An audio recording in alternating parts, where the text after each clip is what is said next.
Hi everyone! I decided to record a video for those of you who weren't attending class today or who wanted to see the presentation again. My name's Nicole. The title of my presentation is The Spectrum 101.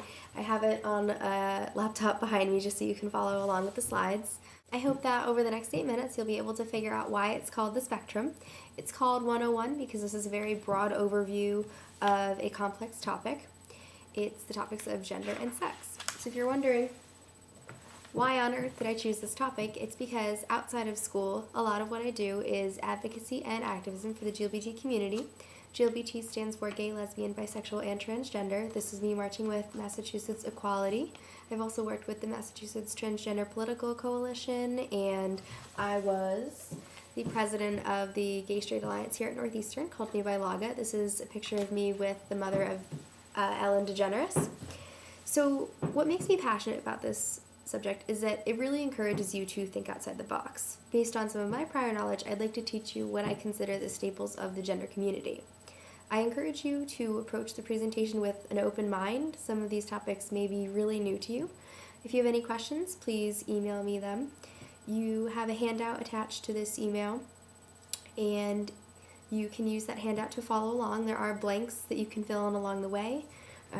The presentation is interactive in nature, and I will help you fill in those blanks as they come up. So at the end of this lecture, the student should be able to explain the difference between gender and sex. The student should be able to list and appropriately use gender pronouns.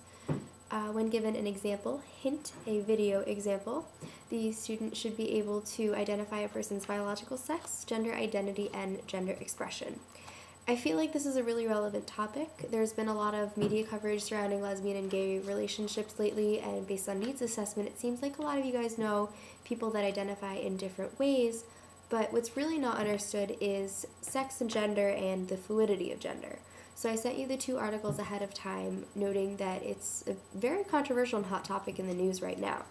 So I'm really hoping that this presentation will allow you to be more understanding, inclusive, and I'm willing to bet that sometime in your future career you'll encounter a trans patient, and you'll have to be able to know what that means and treat that patient effectively. So without further ado, we'll start with sex. It's biological in nature. It's what you were born with. Your female and male reproductive system, your chromosomes, your hormone levels, secondary sex characteristics like facial body hair, your fat distribution. It's objective in the sense that it can be seen and measured. So based on your word bank and the first box that lists biological sex, see if you can identify the 2 extremes of biological sex. I'll give you a hint that bathroom signs are almost never correct. So if you identified female and male, that would be correct. The middle space is deemed intersex, but that's a topic for another time, and you're not responsible for that, but I will tell you it for completeness sake. So gender identity is someone's psychological sense of self. It's unlike biological sex, it can't be measured.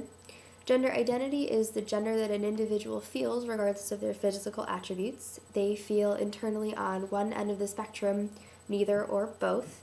It's self-determined. It comes from someone's internal and emotional experience of the sex they feel that they instinctively belong to.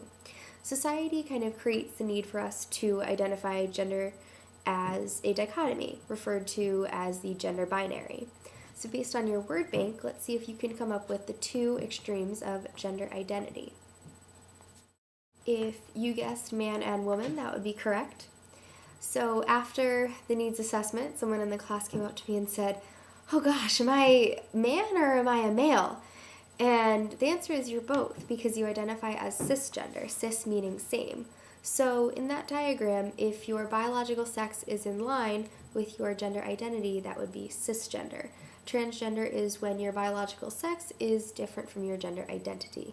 Transsexual would be when a transgender individual gets a sex reassignment surgery. Obviously, there are both masculine and feminine characteristics of the psyche. Genderqueer is a term that's usually used for people that don't fit into the socially constructed norms of man or woman, or if they identify as neither or both. There are different pronouns that you can use based on how someone identifies their gender. Typical feminine pronouns are he, Typical feminine pronouns are she and her. Typical masculine pronouns are he and him. And pronouns that you can use for someone that identifies as genderqueer would be ze and here. So instead of saying, I'm going to the mall today with her, it would be, I'm going to the mall today with here. Gender expression is the social component. It's your communication of your sex and your gender. So it can be based on clothing, wearing dresses, skirts, pants. Based on your hair, the length of your hair can say a lot about the way you express your gender.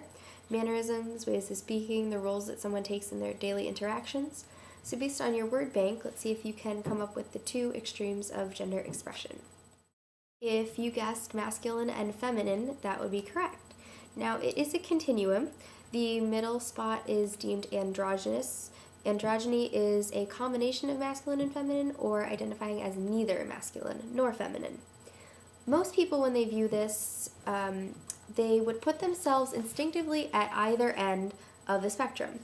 And that's really not right. Very few people fall at either end. And I'll give you the example. There's only two people, I think we're all very familiar with these people, that identify at either end. I would say that Dr. Duvall basically comes across as very feminine. She's always in dresses and heels. She has really long hair, and her makeup's always done.